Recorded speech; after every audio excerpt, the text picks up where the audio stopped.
was a young boy roaming on the railroad track, put copper pennies on the rail.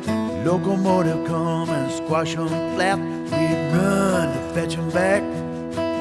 We'd run to fetch 'em back.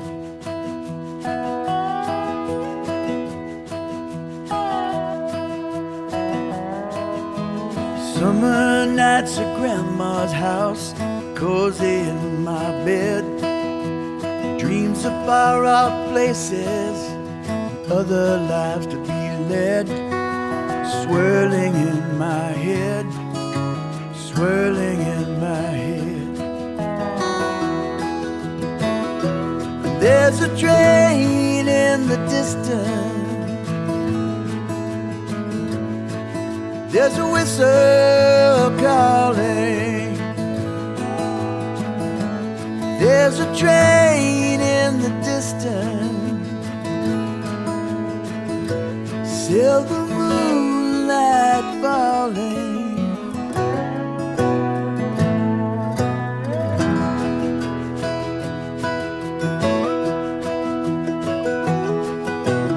Now I am a grown man, turning in my sleep. Debts and obligations, family ties run deep. Promises to keep, promises to keep. But there's a train in the distance, there's a whistle calling. There's a train in the distance, there's a light rain falling.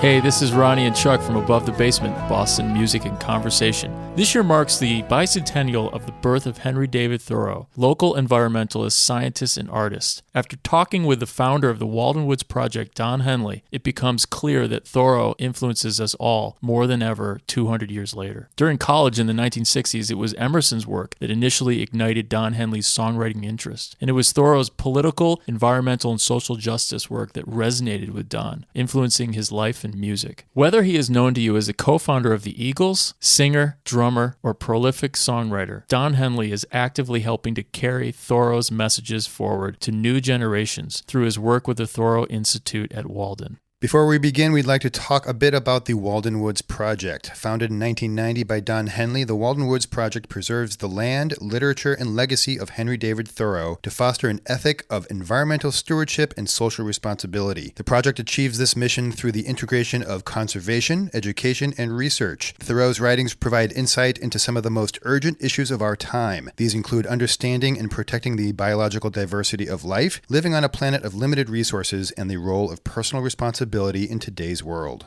There are a couple events we'd like to tell you about. The first is a special event at the Walden Pond Visitor Center on September 14th at 11 a.m., celebrating the bicentennial year of Thoreau's birth. Don Henley will be there to talk about some new interpretive exhibits at the center. Additionally, on Friday, September 15th, Don will host the Walden Woods Project's 2017 Global Environmental Leadership Award dinner at Symphony Hall. This year's honoree is University Research Professor Emeritus at Harvard, two-time Pulitzer Prize winner, and this century's most eminent biologist, Edward O. Wilson. There will be a special 30-minute performance by Paul Simon. Admission is through pre-purchased tickets only. For more information, call 781-259-4700 or email www.project@walden.org.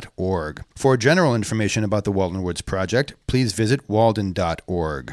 Okay, here's our conversation with Don Henley, recorded at the Walden Woods Project's Thoreau Institute at Walden Woods Library in Lincoln, Massachusetts.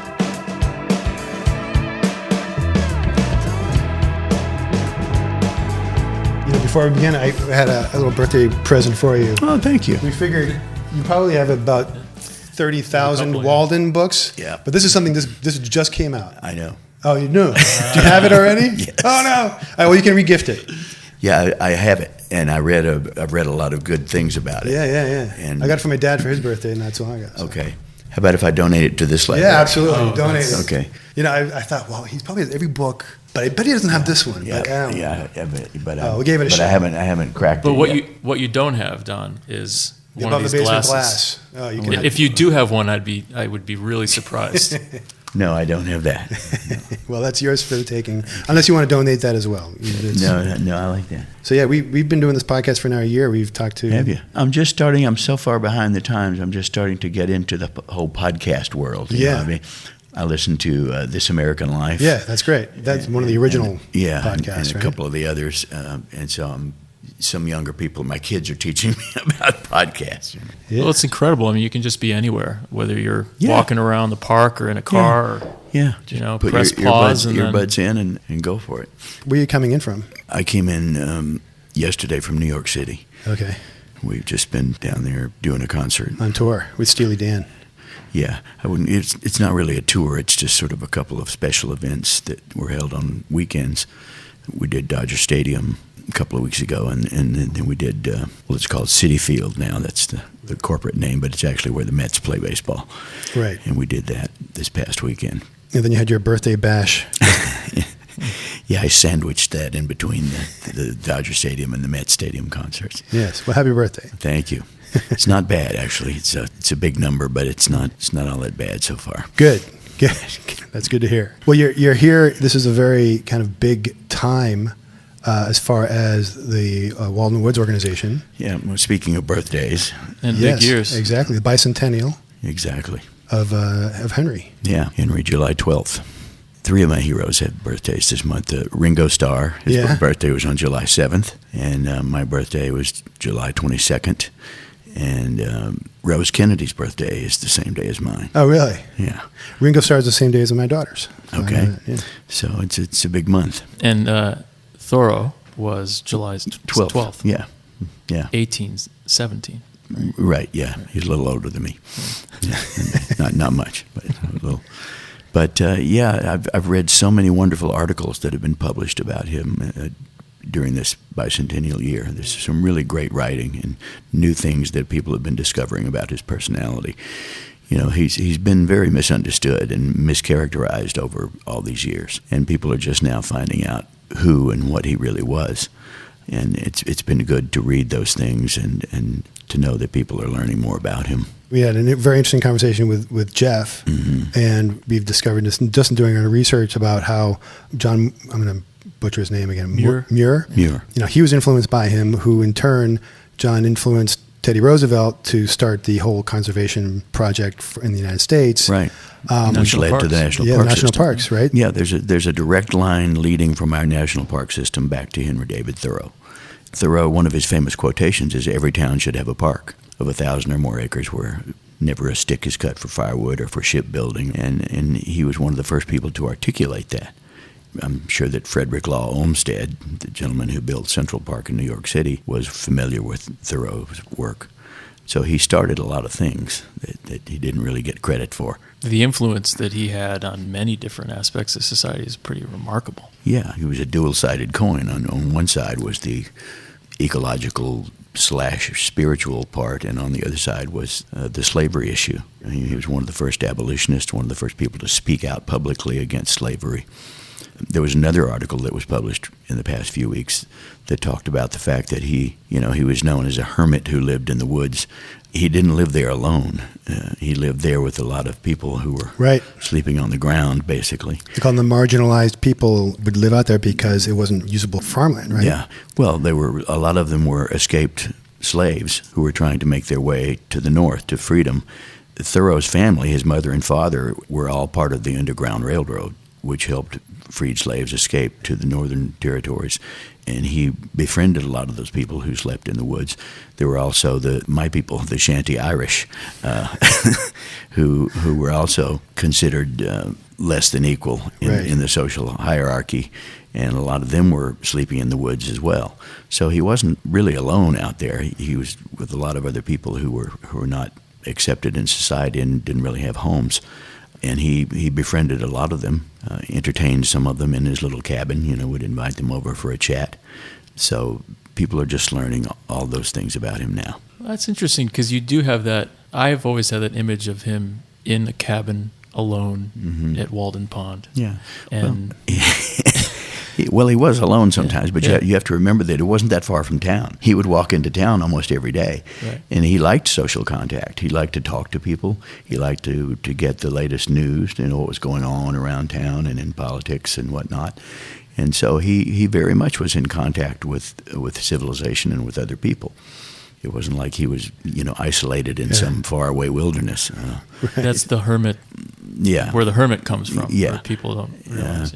But he was considered by a lot of the town folk as an oddball and a ne'er-do-well and a guy who didn't hold down a regular job, and he was always walking around with his journal. But the fact is he was an excellent gardener, and he was hired by a lot of the townspeople to plant and tend their gardens, including his friend Nathaniel Hawthorne. Thoreau had a green thumb, which is a little bit ironic because there's a chapter in Walden called The Bean Field, where he apparently just gives up because he doesn't want to attack the weeds that are encroaching upon his bean field. And he has a conflict between letting wild nature take its course and being the guy who beats it back and tries to manicure the bean field. So he has this big conflict about that. The other thing that people didn't know, that I didn't know about him until this book came out that you just so kindly gave me, a book called The Boatman, was his life on the rivers around Lincoln and Concord, on the local rivers. He was one of the early limnologists, which, as you probably know, is a term for people who study lakes and the life of lakes and rivers. He was a limnologist. He was a hydrologist. He was a great many things, this man, because he studied things in detail. He looked at the world around him in great detail and made notes about it. And I'm sure you know that his notes are being used to study climate change now. There's that book called Walden Warming by Richard Primack. I'm sure we have copies of it here. With every year that goes by, more and more things, extraordinary things are discovered about this man and what he did while he was living. So it is the 200th anniversary. It's the bicentennial of Thoreau. It's also you have coming up the Global Environment Leadership Award dinner where you're honoring Edward Wilson. E.O. Wilson, yeah. Yeah, it's really kind of interesting, especially right now in this kind of political climate. His book, or his theory there is like his moonshot, Half Earth. About 50% of the Earth being put aside for just nature, which will save like 80% of species, species that could go extinct. In this political climate where all these denials, it's like I say, political climate. Oh yes, well, climate's a nice word for it, but it's a tough time. Yeah, it's a really tough time, and it's difficult to get up every day and stay positive and stay focused on the effort at hand. But I've lived long enough to know that the pendulum swings, and eventually it will swing back the other way. I wish it would come to rest in the middle sometimes, but we seem to have become a nation of extremes. We swing way over to one direction, and then we swing way over to the other direction instead of landing in the middle, which Aristotle advised us was the right place to be, in his doctrine of the mean. The right place to be is an area between excess and deficiency. I admire Dr. Wilson a great deal. He is one of the preeminent scientists still living on this planet. He's won the Pulitzer Prize. He is an extraordinary man. He's on our advisory board. And there's no one more deserving than he is to be recognized for his work. Paul Simon, who I also admire greatly, just finished up a tour this summer, and he donated all the net proceeds to Dr. Wilson's Foundation for the Preservation of Biodiversity. That's fantastic. Yeah. And he'll be playing at the gala as well. He's going to do a short set at the gala. He is? Yeah. Yeah, oh, wow. About 30 minutes in honor of Dr. Wilson because he admires the man so much. But Dr. Wilson and his efforts to sustain biodiversity, again, goes right back to Thoreau, who said, "In wildness is the preservation of the world." It's often misquoted as "in wilderness is the preservation of the world," but the word he used was wildness. But the two are interchangeable: wildness, wilderness, whichever you want to call it. But he understood back in the mid-19th century that the only way for humankind to survive is to preserve enough of the wild places and the wild species on the earth that we coexist with these things. We got the idea a long time ago. There was this thing called manifest destiny. It even goes back to biblical times.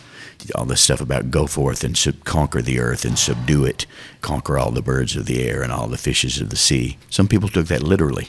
go forth and make the deserts bloom. And the bottom line is, if we continue to conquer and subdue nature, we're going to end up conquering ourselves. Somewhere along the line, we developed this Cartesian theory, this duality, that we are different from the rest of nature. We are somehow above it, and it is this other thing outside of us that we live with, but we're supposed to control. And Thoreau and Dr. Wilson and people who have thought about the issue want us to understand that we are not separate from nature.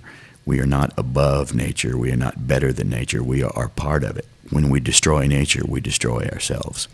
It's as simple as that. If we're going to continue to exist on this planet, we're going to have to exist in some kind of a harmonious state with every other living thing on the planet. That's been stated more eloquently by a lot of people before me, but that's the bottom line to it. Well, I think what's very powerful about it is that we've been talking about this in recent years, and people think that it's a new concept when really there are people like Thoreau, and who knows before him. There's been 200 years of thought. Yeah.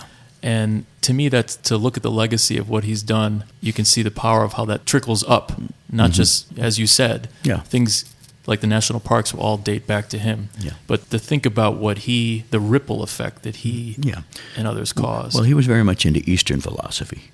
He studied Buddhism and Hinduism and a lot of the ancient philosophies that come from the Far East, which have a natural component to them. And I think that was part and parcel of his philosophy. So we talked with Jeff Kramer earlier about how Emerson was certainly a mentor, and he sort of took Thoreau under his wing a little bit. And I just recently learned this, where it wasn't really until about 100 years ago, so early 1900s, to even I think the 1950s, is when Thoreau started to have more of the ability to connect with people. Yeah. And that his writings were not really known for so long before that. It was really all about Emerson. Thoreau was not very popular in his lifetime. Yeah, we just learned that as well. Thank you, Jeff. Yeah, we did. Yeah, Jeff told us all about it. Yeah. How unpopopular Henry was.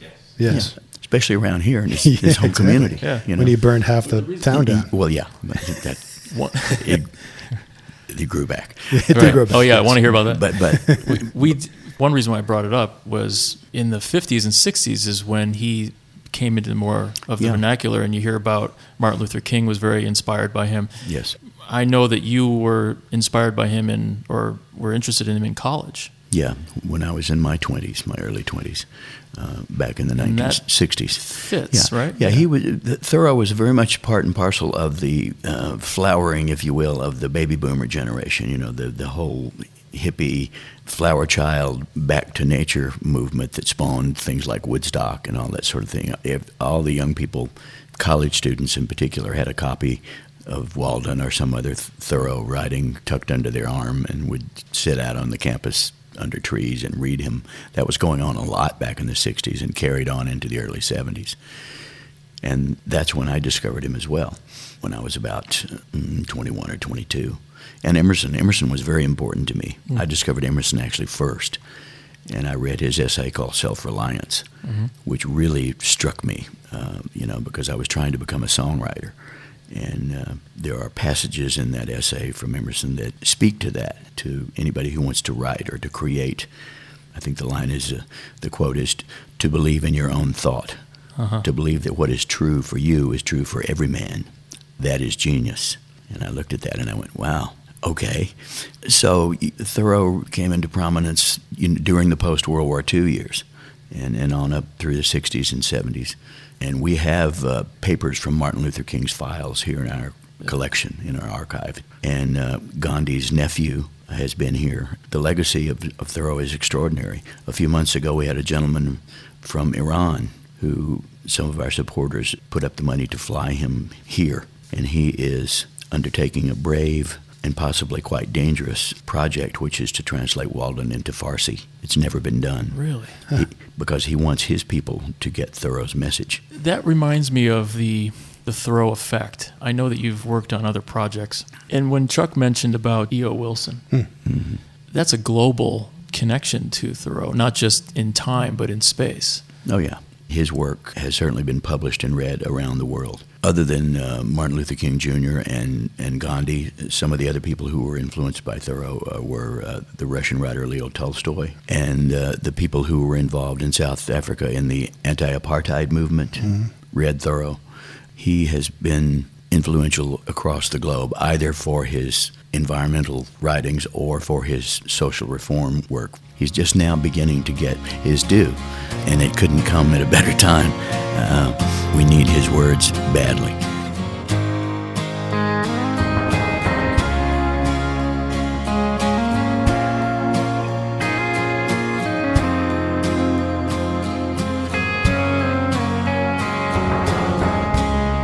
A long, long time ago,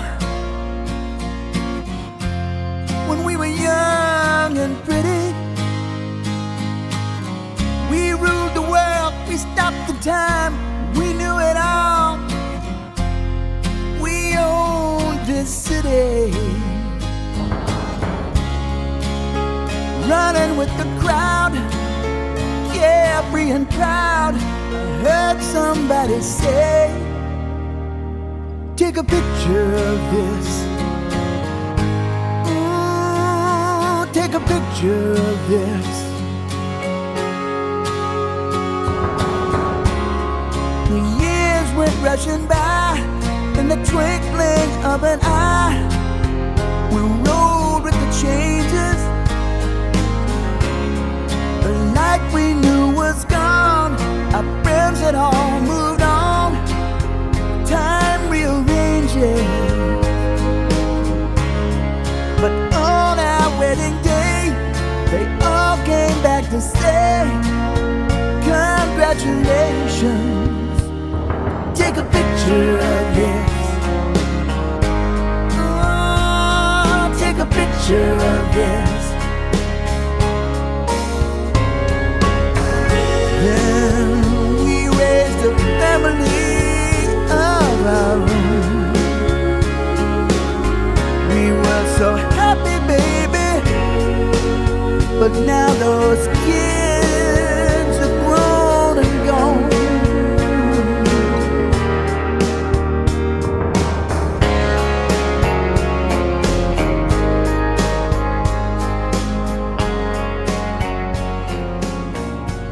You're probably one of the only musicians I know who quote Emerson and Thoreau on a regular basis.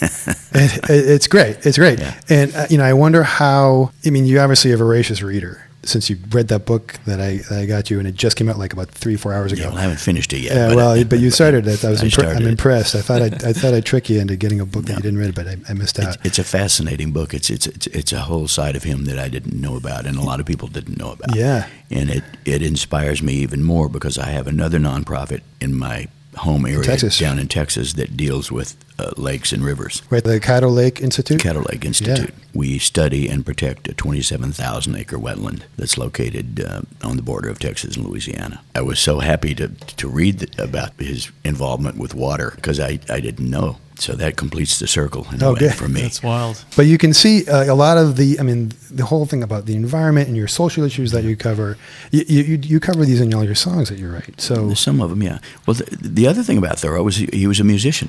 Well, right. You were going to ask about there's some music here in the library. Yeah, I was curious because you know certainly about his writings and some of the artwork, but the music itself. He wrote music? Did he play a flute as well? He played a flute, yeah, which won't get you very far, but in the music world. But it's a peaceful instrument. I can imagine him sitting in the woods playing a flute. Right. I have friends who play not the more modern metal flutes, but they play the old wooden. Sure. One straight ahead. The pan flute, I think it's called, or an Indian, an American Indian flute. Which was a big influence of his in general. The American Indian. The American Indian was a big influence on Thoreau. But I have a friend who actually goes out in boats up in Washington State and plays flute to the whales. They come. They come to the boat. It's an extraordinary thing. Yeah. There's actually a video of a man in, I think, Ireland that plays the trombone for cows. Yeah, they come. And I've they seen them. just come, the whole herd comes over Those to are them over the viral. fence. Those viral videos. Yeah. You can see people Well, the doing trombone that. has a sort of a cow-like sound to it. That was actually my first instrument. Trombone? Was my second instrument. My first instrument was a ukulele, and then I started playing trombone in the high school marching band, but I was terrible at it, so I switched to drums. But Thoreau was a musician. He did write music. I think we have maybe some copies of some of the things he'd written. Oh, interesting. I don't know how accomplished he was or how well he played, but he did that, and he loved music. He also wrote poetry, which I have to say is not very good. Well, you can't be good at all things. You can't be good at everything. Yeah. But he was good at a lot of things. Yeah. He was a surveyor. He was a gardener. He worked in his parents' pencil factory. He was a journalist. He did a great many things, and he did them well. This library is fantastic. It's a gorgeous library. Thank you. You've done a fantastic job, and Well, you know that quote about Thoreau. He said, "I have a dream of a library in the woods." Really? So look at you. You made that dream come true. I don't even know if I had that in mind when we did this, but he actually said that. I dream of a library in the woods. And we're in the woods. It's so well done, and this chandelier with the trees is beautiful. Jeff told me about the, if you look at Cape Cod, Walden, walking, the different trees that are the mold into the wood are reflections of the trees that are They talk shrubs about or whatever that are actually in the book, in the specific book. We tried to make this entire room and this entire structure botanically accurate and to reflect the plants and the places that he talked about. So if you look, you have to look closely and you have to know what you're looking at. Right. But I'm feeling bad that I said the word shrub, by the way. Can we edit that out, Chuck? No, I'm going to keep that in there. Shrub out. And the carpet, Right, the carpet too. The carpet we're sitting on contains all the plants that he wrote about that grow here in Walden Woods. So You're immersed you're immersed. when you walk in. You mentioned Emerson as we sit here in this room. We have Emerson collections too. Right. What he talked about for creativity and writing your own song, or I can't eloquently say the quote that you did, but how did that influence writing, or did it? Well, he said that you have to believe in your own thought. When I began to write songs, I didn't have any self-confidence. I thought, well, who am I to be? I'm 21, 22 years old. What have I got to offer the world? I'm not a poet. I'm not skilled in songwriting. I'd had piano lessons, that my mom made me take, and I could play guitar a little bit, but I didn't really have any qualifications. But in rock and roll, you don't really need any qualifications, obviously. You can turn on the radio and prove that in any moment. It's a game really for amateurs, but I wanted to become professional at it. And Emerson's words struck me because he simply said, you have to believe in your own thought. He talked about, there's a song by Jackson Browne called Every Man. And I was an English literature major in college. And that theme of every man kept cropping up. Thoreau was an everyman. There's the late, great writer E.L. Doctorow, who was also one of our supporters, said Thoreau made himself an everyman, and he made Walden his everywhere. He made it a universal place. His friends used to tease him because he hadn't traveled extensively. He'd only been up to New England. He'd been down to Manhattan and never been to Europe. And he would say to them, I have traveled much and conquered, meaning I've seen everything there that you will see in your worldwide travels. The same humanity, the same nature, the same natural processes, and the interactions of humans are really the same everywhere.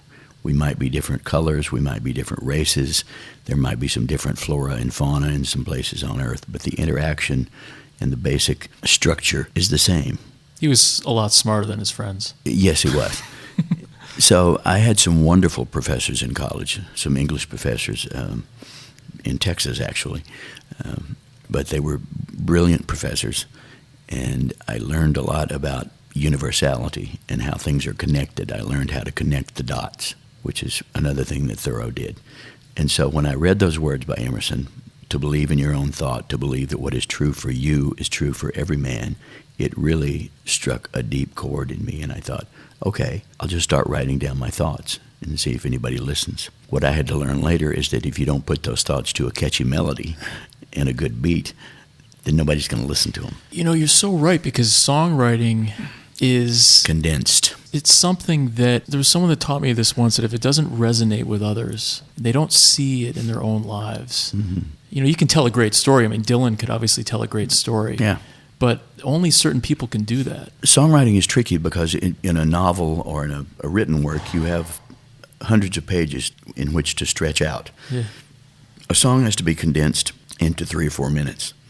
In the old days, it was 2 minutes and 50 seconds. If anything was longer than that, they wouldn't play it.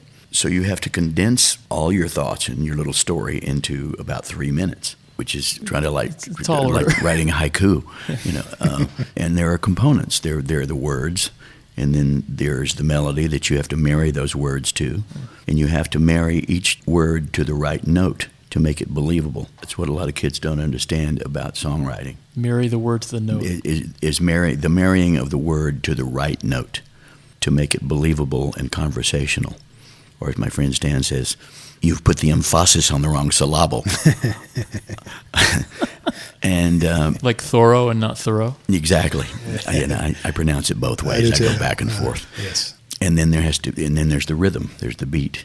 And then there's the chord progression, So there are all these components that have to come together in just the right way. You came out with the album Cass County in 2015. I can't remember reading that this was something that you'd wanted to do for a while, more of a country-based album. Yeah. Was it easier for you to write for that type of music than for rock? Was it something a different kind of dynamic for you? Some of the songs were easier and some weren't. You know.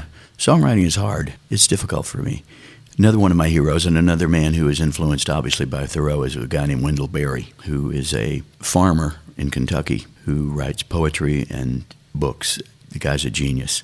I think he's 82 years old now. And he talks about the creative process. And he said there are 2 parts of it. There's the inspiration, and then there's the actual work. And songwriting is like that too. You might get a fabulous idea, but then you have to sit down and do the grunt work, by getting it down on paper and getting it on tape or a chip or whatever you put it on now. But yeah, some of my songs have apparently connected with a lot of people.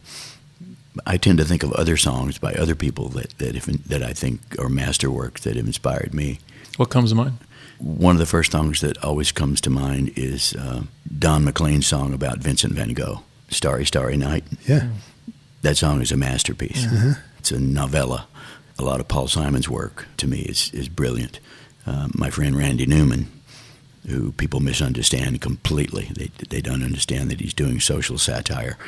All they know is 2 songs of his, Short People and I Love L.A., and they think that's just the tip of the iceberg with him. Or that he's Toy Story or something. Yeah, or Toy Story, right. But he writes deeply moving and deeply thoughtful songs about culture, about America. I remember hearing Paul Simon talk about Randy Newman as well, right. And how he was able, the way that he pronounced words, the way that he would say a single word. You talked about before about marrying it to the note. Yeah. And it was humor as well that he could really touch on. He can do humor and pathos in the same song. Yeah. He can make you laugh and cry in the same song. And just to give him a little plug, his new album is coming out on August 4th.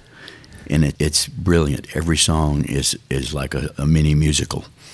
There's a song about Putin, which he released a few weeks ago, about Vladimir Putin. Right. There's a song that is an imaginary conversation between Jack Kennedy and Bobby Kennedy. Really? It's really, really interesting. There are some love songs that will rip your heart out. The guy's just brilliant, and he's a musician. I mean, he composes.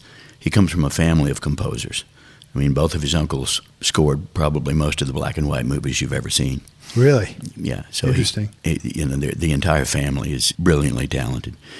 So his songs, really move me. Leonard Cohen is another one that I greatly admire, and we lost him recently. Yeah. So I aspire to be as good as some of those guys. Who are you listening to that would surprise us? Chopin. That doesn't surprise me. Okay. Let's see. It's nice in the woods. That's a tough pop question. But what about newer acts? That's where I go. Oxymoron? I go blank. How about Steely Dan? You listen to Steely Dan? I love Steely Dan. Yeah, we just did 2 shows with them. They're the same generation I am. So I'm a huge Steely Dan fan. They're brilliant. They're just brilliant. But I don't listen to the radio too much. When you do music for a living, I prefer silence. Yeah, no. All the time. That's what Keith Lockhart said. He's like, I never listen to music because I that's my life. So what am I going to do in my off time? I'm not going to listen to music. Yeah, I'd rather read a book or maybe listen to a podcast or something like that. There you go. I just don't listen to a lot of stuff. I'm trying to think of new acts that I think are great. Well, I think Bruno Mars is brilliant. Yeah. I mean, I really think he's the real deal. Mm-hmm. He's the best thing I've heard lately. Okay. In the past few years. And I know he's fantastic. not brand new, but he's new enough. He's relatively new. And his voice is freakishly like Michael Jackson sometimes. Some of the stuff he does and the beat behind it. He's a talented guy. Well, he can mimic a lot of people. He did that great bit on Saturday Night Live where they had him mimicking a lot of his contemporaries. I don't know if I saw that. You should see it. He's a great actor. You know what I'm curious about, Don, is you're talking about writing, of course, and how back in high school when you went from trombone to drums, or was it? Yeah, that's right. It was in high school, yeah. What do you think how does rhythm connect with you still? Does rhythm and the beat, are they backbones to your songs? Do you think in rhythm, or do you think in melody, or both, or depend on the day? It depends on the day. My songs happen in different ways. Sometimes it will start with a rhythm. Sometimes it'll start with a title. Sometimes with a snippet of lyrics. I've started songs from back to and written them from back to front. Come up with the last couple of lines and then write backwards from there. A lot of things happen simultaneously. I do think about the beat because I'm a drummer. I don't like a lot of the artificial beats that are being created today with machines and things like that. I prefer more organic, although I have used machines, I admit, but I prefer more organic beats. Been exploring a lot of instruments lately that are more ancient, like ancient drums from other cultures, African drums from the Middle East, ancient Celtic percussion instruments.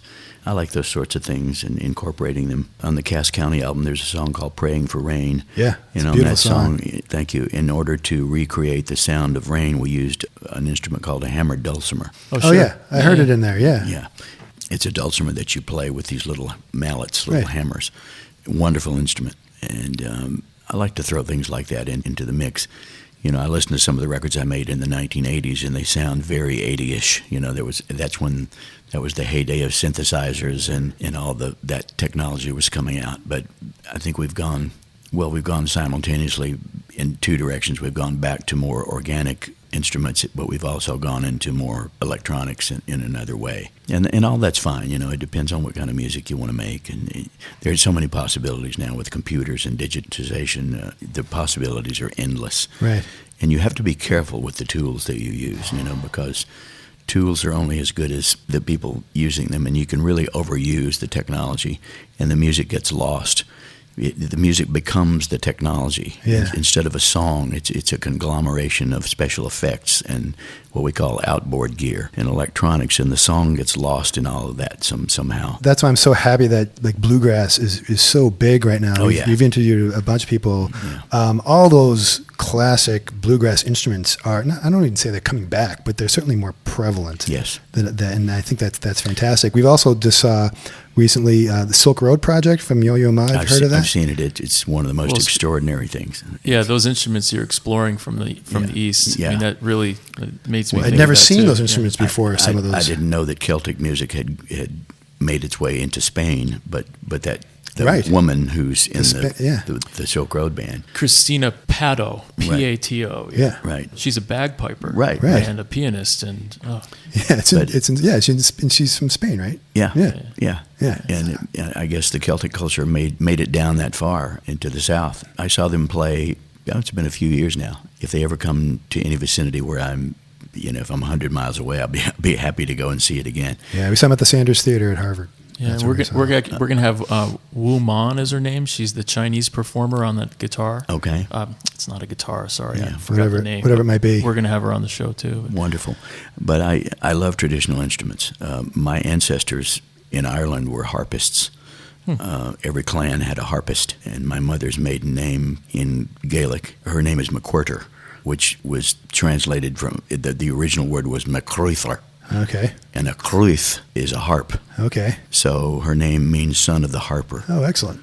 So every clan had its own harpist, if you will. and I'm just now finding all this stuff out about my mother's family, and it's quite fascinating. Huh. Have you gone to visit where your ancestors have been from? I've gone near there. They were in Scotland first before they went to Ireland. They were in the southwestern part of Scotland, and it's just a short hop over to Northern Ireland from there. And there's a castle back there somewhere that has they're not gargoyles, but it's adorned with little men who are holding instruments that look like lutes. And it belonged once to my mother's family. Oh, really? It doesn't anymore, that's unfortunately. It's been got sold several times. That's too bad. But I still have to go back. It's not far from Glasgow.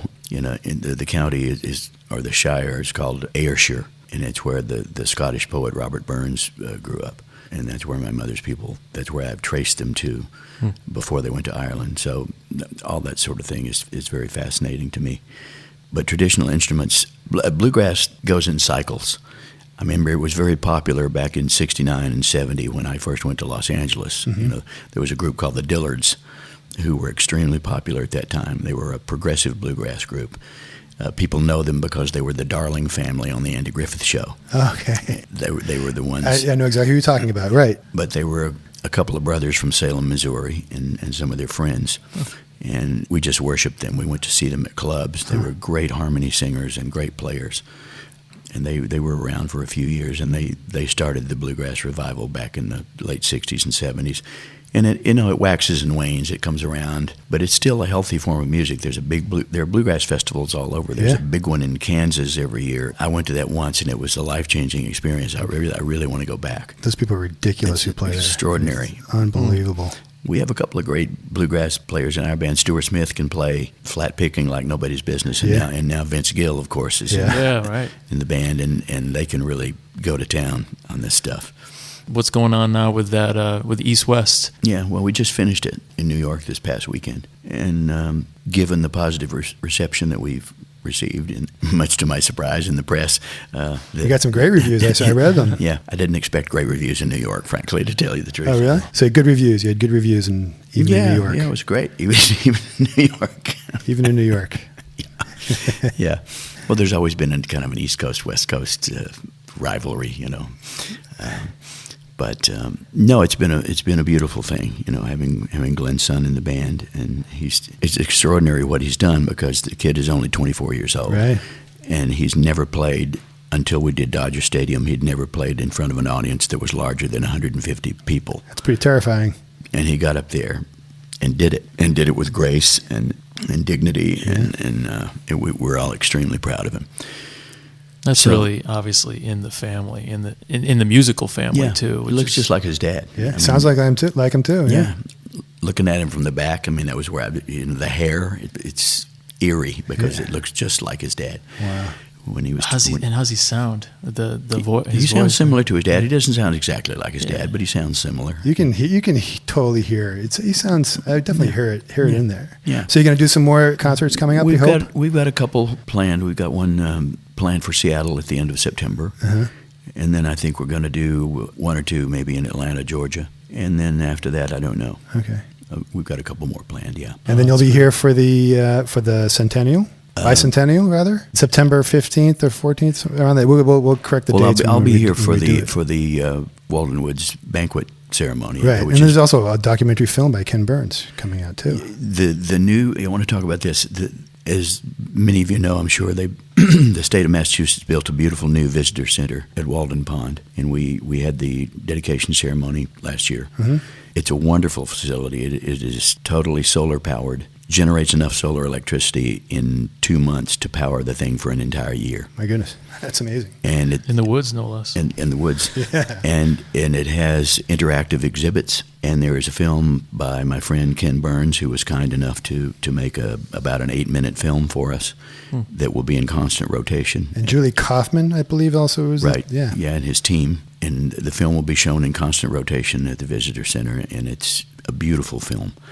And I urge people to come and see the place. I'm going to bring my kids the first chance I get. They needed a new visitor center. And it's gorgeous. And they did it up right. Yeah, they really did.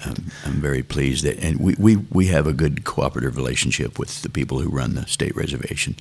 we help each other. We work together for the good of the pond and the good of the public. Well, Don, you've been more than generous with your time. I appreciate you sitting with us. You're welcome. And good luck the rest of the year. Thank you. I'll probably be seeing you at the gala. Okay. I'll have to scalp some tickets.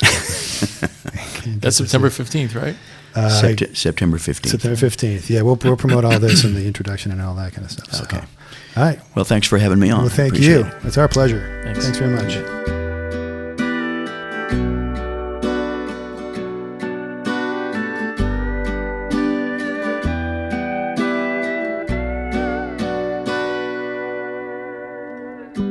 Something's different, something's changed, and I don't know why. Even the old folks can't recall when it's ever been this hot and dry. Dust devils whirling on the first day of July. It's 100 degrees at 10 a.m., not a cloud up in the sky. We hardly had a winter, had about a week of spring. Crops are burned up in the fields, there's a blanket of dust on everything. The weatherman is saying that there ain't no change in sight. Lord, I've never been a praying man, but I'm saying one tonight. I'm praying for rain.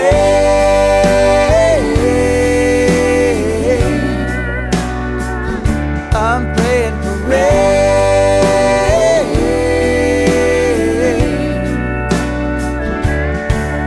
Lord, I ain't never asked for much, and I don't mean to complain,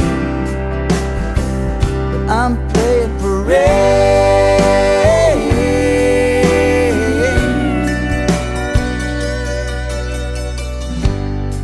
I ain't no wise man, but I ain't no fool, and I believe that Mother Nature is taking us to school. Maybe we just took too much and put too little back. It isn't knowledge, it's humility we lack. I'm praying for rain.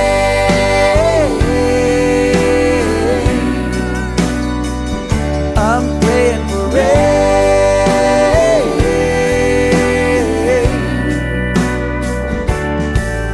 Lord, I ain't never asked for much, and I don't mean to complain,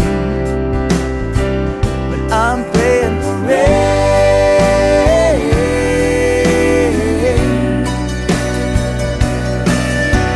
Some people pray for victory, some people pray for peace, some people pray for extra time, some pray for sweet release, some pray for health and happiness, for riches and renown. But none of this will matter much if the waters don't come down. I'm praying for rain.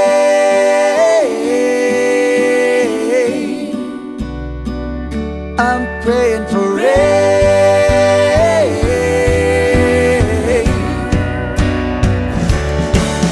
Lord, I ain't never asked for much, and I don't mean to complain,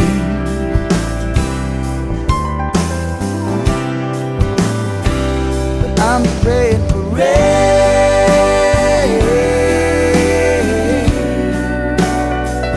I'm praying for rain.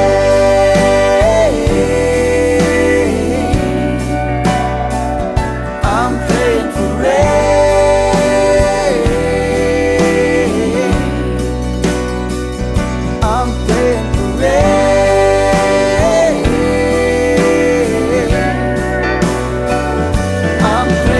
rain.